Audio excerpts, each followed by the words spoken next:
Welcome back to another episode of the Cycle Podcast, a show where we cover 4 trending MLB topics in 20 minutes or less.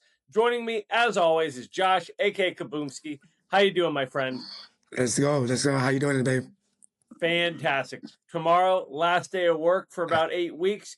Are you Yes. already done? I'm done. Thankfully, I have a lot more stuff I got to do, paperwork-wise, but other than that, I'm officially done.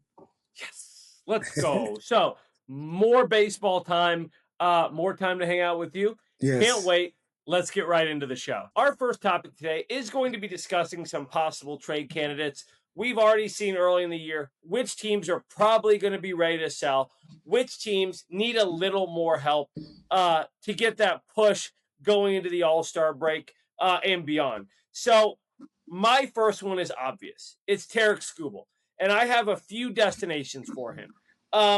On one hand, I can see a place like Atlanta or LA taking a shot at him. On the other hand, I have teams like Arizona and Milwaukee. And it will go one of two ways. If Skubal says wherever he goes, he intends to sign a long-term deal, that makes his value incredibly high. Now you're talking about the big money teams like Atlanta and the Dodgers stepping in. Right. If he says, no matter what, I plan to explore free agency, that takes his stock way down. And a team like Arizona and Milwaukee, who could use some help on the starting rotation, could take a shot at that just to give them a chance to compete in the postseason. I would prefer Milwaukee. One, because they have 5 top prospects, 5 guys in the top 100. Obviously, they're not going to trade Made. However, number 19, Luis Pena, is a guy I could see them offering up. And you combine him with guys like Kyle Harrison, Jacob Misiorowski, all of a sudden that becomes potentially the most dangerous 1-2-3 punch in all of baseball. And I see that being a move Milwaukee could make. They tend to trade off their big expensive pieces pretty much every postseason and not commit to anything long term. So this works out for him perfect. He's on a $35 million deal from his arbitration. I could see Detroit possibly eating some of that just to get out from the drama, especially if they were getting some solid prospects in return. And Milwaukee can add that piece into the rotation, help Misiorowski grow a little bit, have another veteran presence there to help him as they make a push, which I expect them to do. Absolutely. So, Josh, I'll turn that over to you. If you have any thoughts on Skubal, go ahead and give me them. Otherwise, give me your trade candidate. No, I think Skubal is the obvious candidate when people are talking about who's the biggest name for the trade deadline. Obviously, everybody's going to talk about Tarek, and I think that you bring up some good points on where he would land and the fits that he would bring on when he would come into those organizations. I think another organization that you might have to throw in there in the mix, kind of a quiet, a little lone ranger, so to speak, is Seattle. I know they have a couple good arms over there, but if you pair them up, not a big market, so he can kind of there, not bring up too much of that hype that comes with, a 2-time Cy Young pitcher. Just come in there, plug and play, do your deal, and kind of take over that division and that conference as well. So good points on with Skubal. I'm gonna go a different route. I got 2 guys. I got a 1A, 1B. My 1A is Byron Buxton. I feel like we talk about a guy who is a prolific center fielder, all around. I would say 5 tools. I mean, was a starter for the USA team this past WBC, but nobody really talks about him just because of the market that he's in and the organization that he's in. And then you top that off with the injuries as well.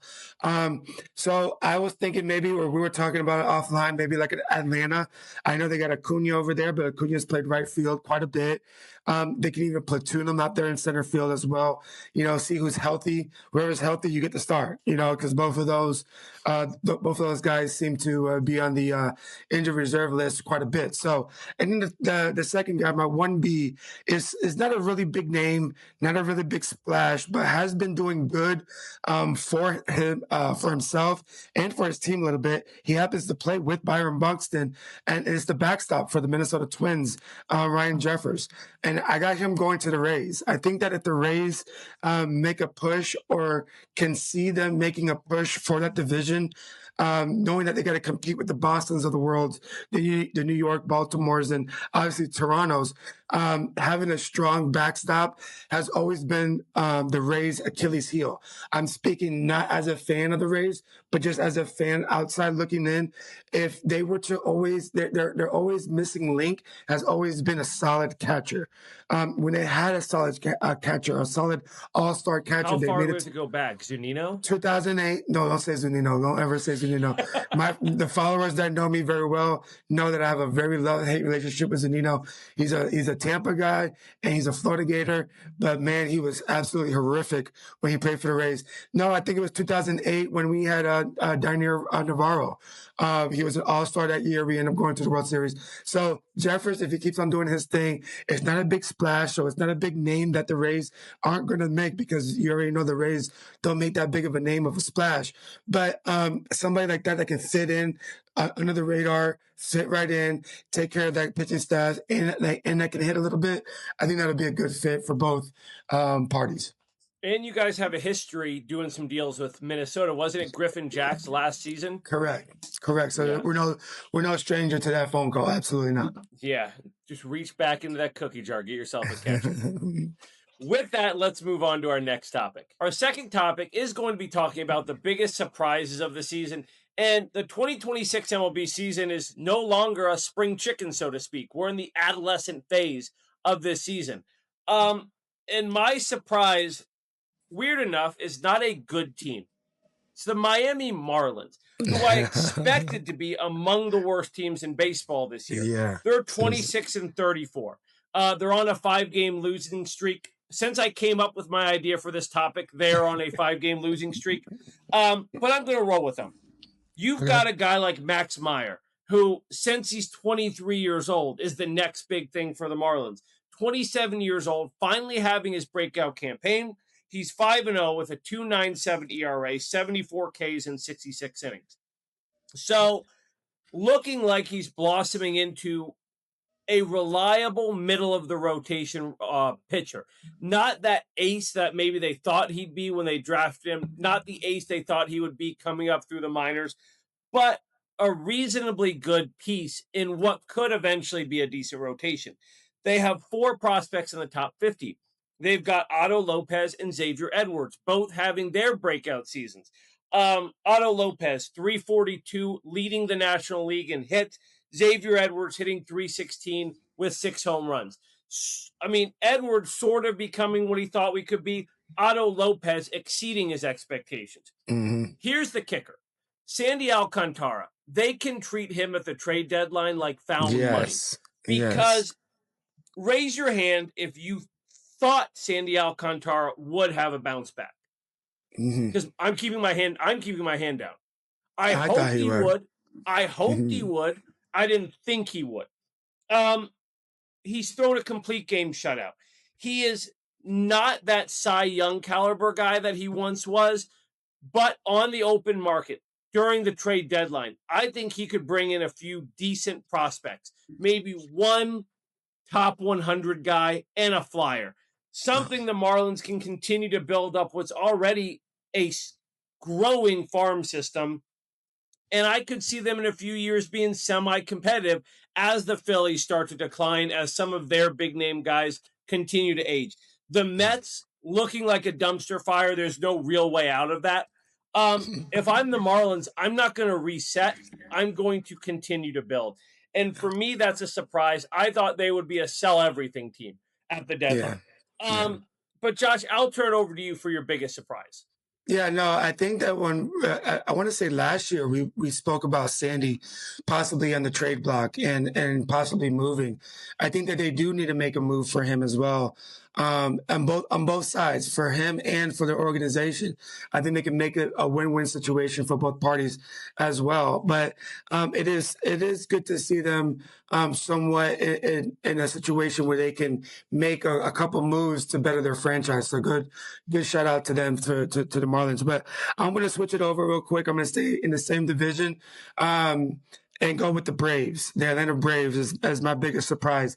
I think Walt White's over there is doing an amazing job as the manager, kind of honing that high expectations that always comes with the Atlanta Braves, especially after a big letdown from last year.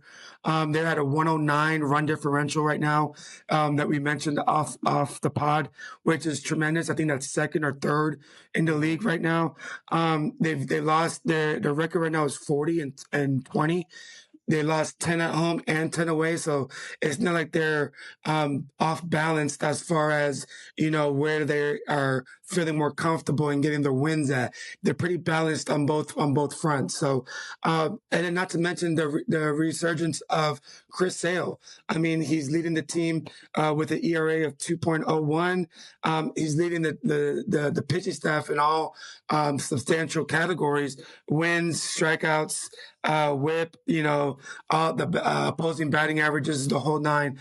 And then the big bats are doing their thing as well. Acuna, when he is healthy and in the lineup, he is making the presence, whether it be with his bat, his glove, or on the base paths. He is a trendsetter, whatever he is doing. And as long as he is on the field, he is going to make something happen. So, but the big bats as well, as far as, Matt Olson, coming, he's old reliable. Coming through, Atlanta guy. I think that they are, as an organization as a whole, they took it back this year and said, hey guys, we are the Atlanta Braves. Forget about the outside noise. Forget about what they're expecting from us. Let's just play our brand of baseball and let's see what happens. And so far at 40 and 20, leading that division, and having a strong push going in towards the middle of the season. Yeah, and I mean, if Austin Riley could just get going again, for the love of God, they could be so dangerous. Hitting 209, 8 home runs. I mean, if he could just have a strong second half. And I believed in him 2 years ago when his multi-year slump began. I'm starting to lose faith. But he's such a big piece. He's such a talented player. If he could get hot, the Atlanta Braves would be very, very tough to knock out in a 7-game series. And I don't want to see the Dodgers win it again. So come on, Atlanta. Come on, Austin Riley. Come on. Let's move on to our biggest disappointments, though. Our third topic, as we stated, is biggest disappointments of the 2026 season. And as you can tell, I have switched my hat for this one because I don't know if there's any bigger disappointment this season than the Kansas City Royals. And it's hard for me to talk about. You son of a bitch.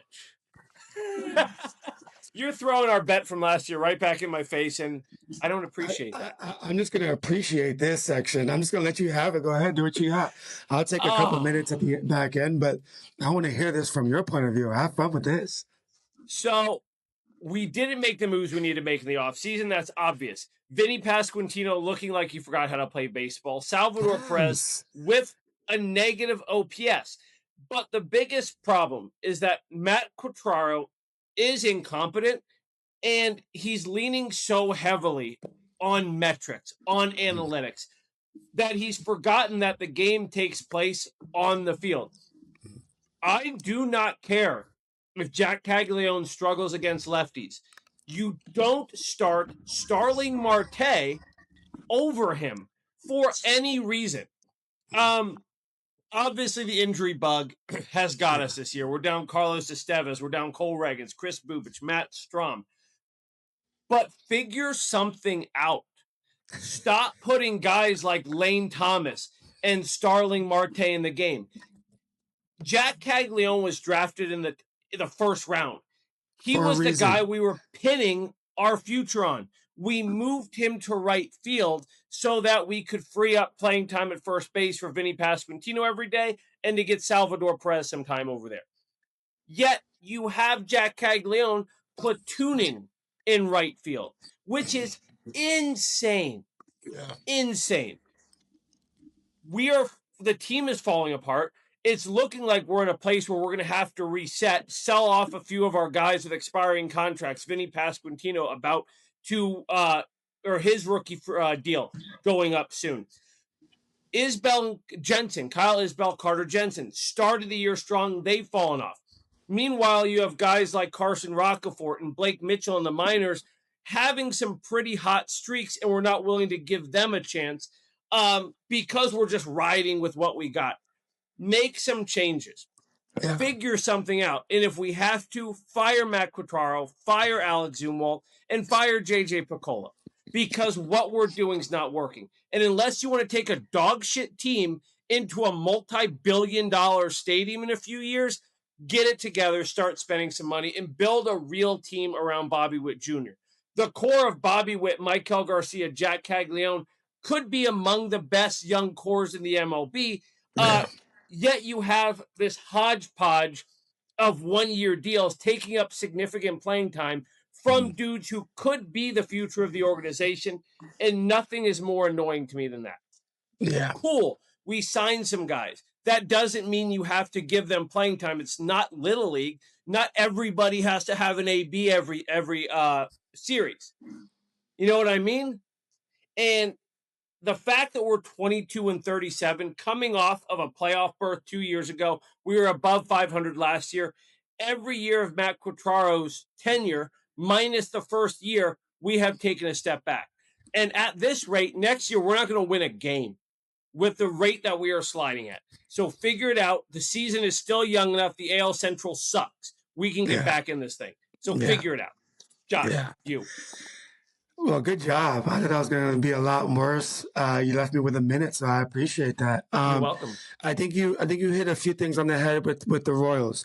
AL Central does suck, so we have a situation where you guys still have a chance to kind of figure that situation out. Vinny Pasquantino, excuse me. Yes, after the WBC, figured it out during the WBC. Had no idea what he was doing in the show. So I don't know. And I feel like you guys are giving too much to do for Salvador Perez. Towards the end of his career, tail end, he's just trying to coast into the sunset, whereas you guys are trying to get him to perform or try to live up to the expectations of when year 5 or year 6 when he was, in his prime, where I feel like you guys are too analytical in that aspect of it. That needs to be more of a flow of the game and make changes as such, which I agree with your. And Caglione, obviously we all know how I feel personally about him, Tampa kid, Florida kid, and also, drafted to be that guy. Let him be that guy. You rushed him through the minor league system. This is his chance. This is what you got to do. Stop platooning him. Do it with somebody else. Let him learn as he goes. But real quick, before I go, I'm going to be real quick. My disappointment is the Mets. It's not too much we can say about them. They suck.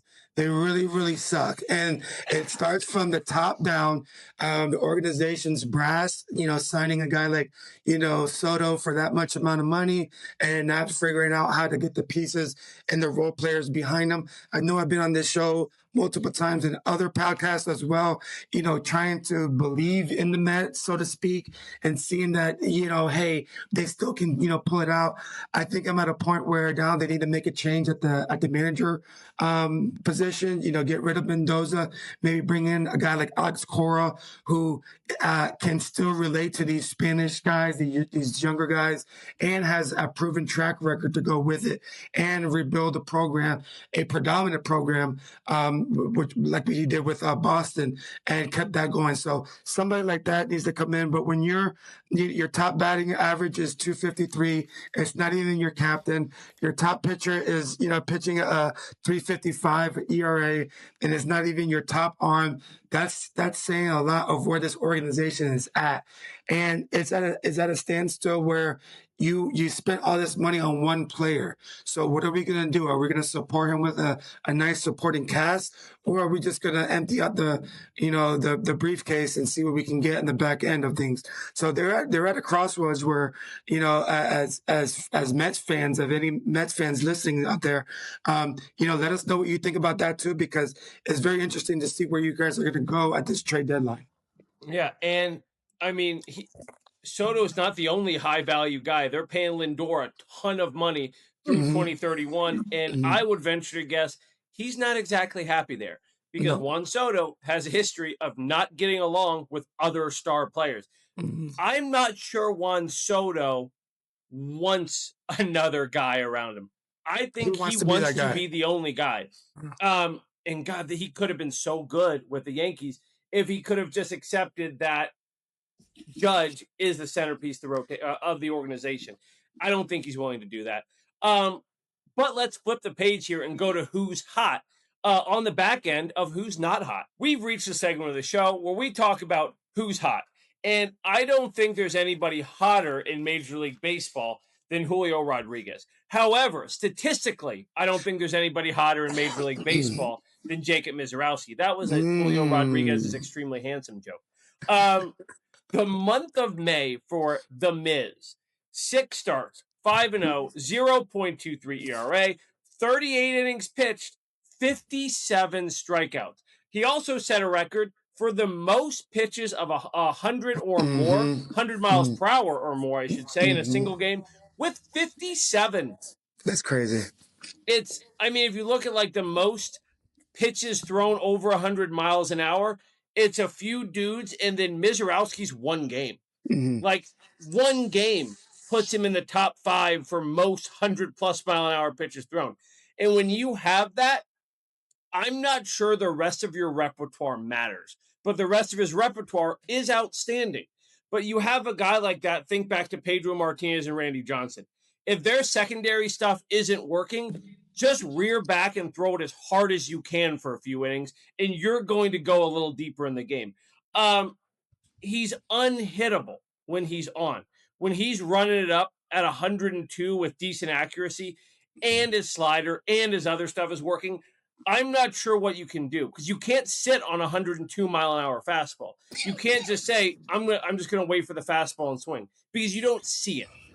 And then if you try to sit on the off-speed stuff, some of it is so disgusting that you can't say, I'm just going to look for the slider away. Because a slider away looks like it's on the corner of the zone, except it's 6 inches off the plate, because it breaks like crazy. It's like trying to hit a Frisbee. And he's looking like Skeens 2.0. We thought we're never going to see another Skeens. Skeens is one of one. Not really, because Mizorowski might do it even better. It's the rise of the extremely hard-throwing starter, which used to be just the closer was that guy. Then it was the closer, and then a lot of teams have a setup guy that can throw 100. Now a lot of teams have a closer, a setup guy or two, and a starting pitcher or two that can throw 100. And we're going into another pitcher's boom. Where we're going to see offense start to decline. And it's because of guys like Jacob Mizorowski proving over the course of a month, you can't hit me. So how long can it go? If it continues, you're going to have like a 7-horse race for Cy Young in the National League, because there's so many elite pitchers. And that's my take. Who's hot? A lot of guys in the National League. But Jacob Mizorowski's been the guy. Josh, I'll turn it over to you to wrap us up. Well, first of all, let me switch this up because I didn't like that too much on my head. But can't talk about who's hot wearing a Royals hat.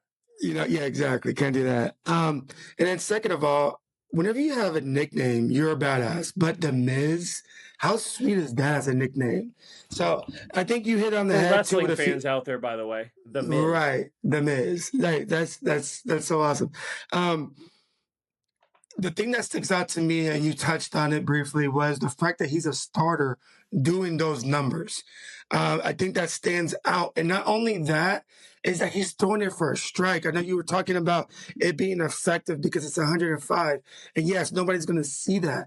But when you, like, I'm going to take it because it's a Rollis Chapman. You don't know where it's going to go. No, The Miz is like, hey, I might need to swing at this because it's a possible strike. And I think that plays in the back of the heads of batters when they're going up and facing The Miz. So good one to go with there. Dotting my 102. Guy, yeah, seriously, painting the outside corner. Good luck with that. And then coming back in the inside half, forget about it. I'm going to pick a local guy, somewhat of a local guy. He graduated from IMG. You know how I am about my local guys. I want to give them the flowers when it's deserving and when I can. He's currently batting .436 the past 10 games.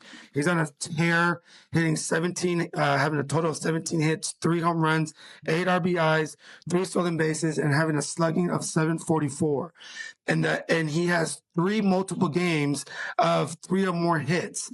And in those 3 games, he had a home run and a 2-run home run. He went 4 for 5, 3 for 4, and 3 for 5. And 2 of those 3 were with a multiple home run. So the guy's on an absolute tear. He's reached base 25 times in that time span. Who and is it's it? really James Wood. James Wood. I was gonna save it to the end. I'm on the end of my seat. Yes, I was gonna save it for the last minute, but no, James Wood, and I like to give him that and set him up for high expectations and really build him up, because this is a guy who doesn't like the flashiness. He doesn't like the spotlight. He really talks really down. He's not really loud and really doesn't show his emotions on his sleeve. Kind of even keel guy. So I'm the opposite. Game's loud. I wanted to hype the guy up because he's very deserving of it. And he's making a name for himself, not only as an all-star, but also trying to do a possible trade candidate at the trade deadline for a possibility for another organization as well. I mean, you'd have to pay a lot. It would look like a Mason Miller return where you're giving up your top prospect plus more. James Wood is a future cornerstone. He's a future franchise cornerstone. And if Washington was smart, they'd build around him because they have guys, C.J. Abrams, if Dylan Cruz could ever figure his game out. That could be a very good team. Yes. But I think they learned from their mistakes with Soto. I think that Soto situation that happened to them, and Turner, and Scherzer, and everybody else on that roster that year. Could have had Bryce Harper on that roster, but just hold on to a few guys. Give it a few years, because James Wood is going to be a 50 home run every year, 105 RBIs every year. Plus, he can run, and he's not a half bad outfielder.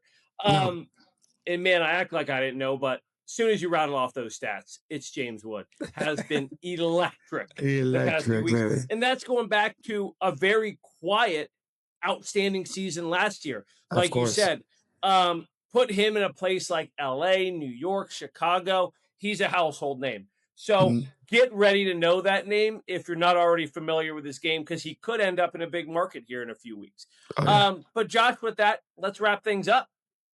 Yes. We said all we need to say. Yes, take us absolutely. home. As always, make sure to follow. Turn on notifications so you never miss an episode. Leave us a comment if you have any topics you'd like us to discuss on a future podcast. Josh, take us home. Yes, all that. I second all that. Make sure you tell a friend to tell a friend to tell a friend to make sure you tune in, ask questions, leave notifications on, leave comments underneath the comment section, and we'll get back to you. Thanks for another episode. See you next time.